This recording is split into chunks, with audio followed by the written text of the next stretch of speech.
No, it isn't a spare room, it's my bedroom. And no, it's not a wardrobe, it's my closet. We interrupt this normal Urbex introduction as this will be a special Jeep off-roading series.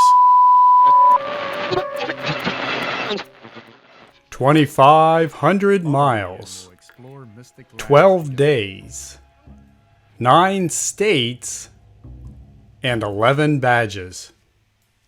You know, I've really got to admit, when I first heard that you could earn badges for driving trails honored by Jeep, I thought that's pretty corny. And my second thought was, man, it sure is a brilliant marketing campaign. Then I realized that it could be more than just vainly posting a trophy on the side of your rig. It could be an incentive.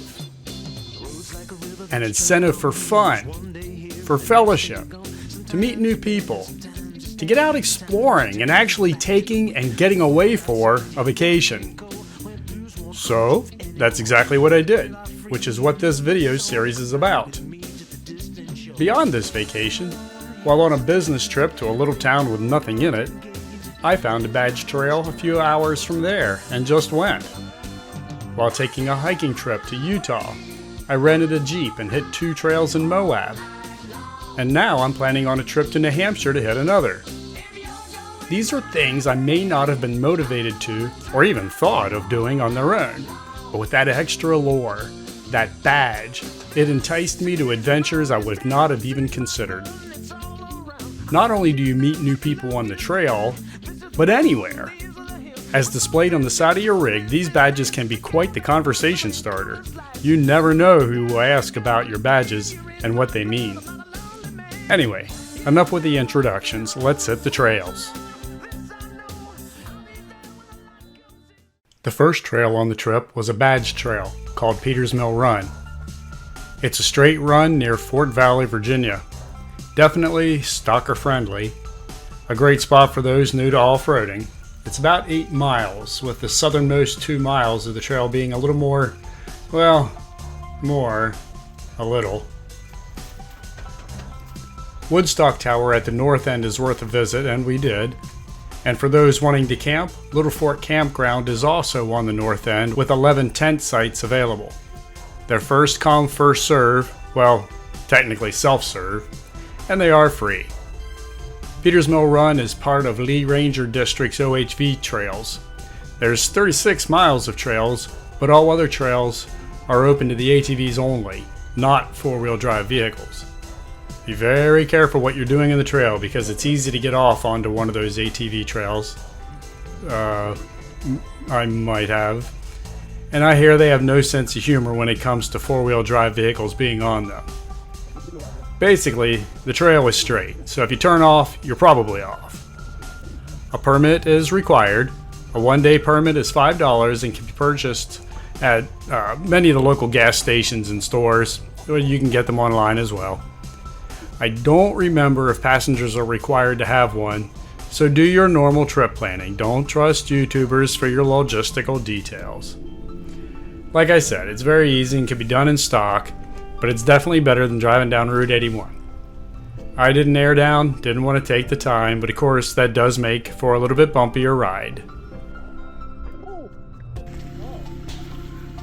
Good thing I saw you, little fella. He's making good time for a little guy, isn't he?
While hopping over from one mountain ridge to the other, we stopped in Newmarket for a bite to eat at the Strayer House Museum, also hosting Jackson's Corner Coffee Roastery. Got to talking to the local historian and found out her son married a Pennsylvania girl from Gettysburg, which is about where I'm from. Further irony are the parallels, albeit inverted, between Newmarket and Gettysburg. Both my brother and I, being prior military with a rich military family heritage, including several ancestors that served with the Union in the Civil War, haven't traced any back to the Revolutionary War yet. Of course, we had to stop and read all the historical markers. Since the underlying point of the trip was off-roading, not just hitting badge trail sites, it only seemed logical to hit as many trails as possible, period. Why drive on the highway when you can drive through beautiful forest with majestic views? Why drive on ugly Route 81 with all the tractor trailers and road rage when you can drive through the George Washington and Jefferson National Forests? So that's what we did, with the next trails being Flagpole Knob and Reddish Knob. Ironically, both of these trails had more obstacles and were more fun than Peter's Mill, but still far from technical. They also had better scenery. While rated as easy, you're still traversing more than 12 miles and pick up more than 2,000 feet in elevation gain. It is a mountain trail after all. Keep in mind, many are one vehicle wide, so it's necessary to be mindful of where the occasional pull-off spots are. As with any narrow trail in the summer, even in May when we were there, overgrowth can make parts of the trail very tight, and you will pick up some new pinstripes. How do I know? They say during winter, snow and ice can make this normally easy trail almost impassable. Flagpole Knob traverses the border of West Virginia and Virginia via the George Washington National Forest. Again, it is open all year round and will take you past numerous camping spots, beautiful streams, and of course great views from Flagpole Knob. Along the way, there were a few mud holes and obstacles just off the main trail. This being my brother's first time in a four-wheel drive Jeep adventure of this magnitude, I had to take every opportunity to deviate from the path and make him wince a little. I still get pleasure out of that. I found out later there might be a more challenging route though coming up from Union Springs. Keep in mind, there is not much cell service available in the mountains, especially at lower elevations, but usually not too bad up at Flagpole. Download your maps before you head out. Just past Flagpole Knob is Reddish Knob. Reddish Knob has it all. Hiking, camping, mountaineering, photography, and even bird watching are favorite activities in this area. If you have the time, do it all. If you have to go back, do that too. Reddish Knob sits at 4,397 feet on the border of Virginia and West Virginia and is the highest point in the 72-mile-long Shenandoah Mountain. It offers the best vantage point for seeing the proposed Shenandoah Mountain National Scenic Area with an unparalleled 360-degree view from the summit.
Don't be afraid to squeeze in every scenic spot you can along your route. You'll be glad you did. We stopped at the Confederate breastworks and Dan Engel's Overlook this day.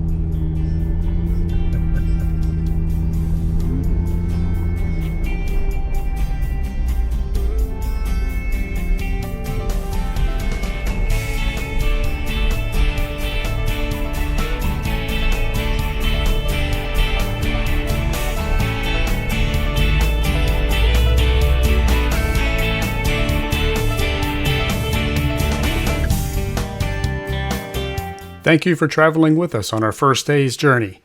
Come with us next time as we go to Potts Mountain Jeep Trail and Bear Wallow Park.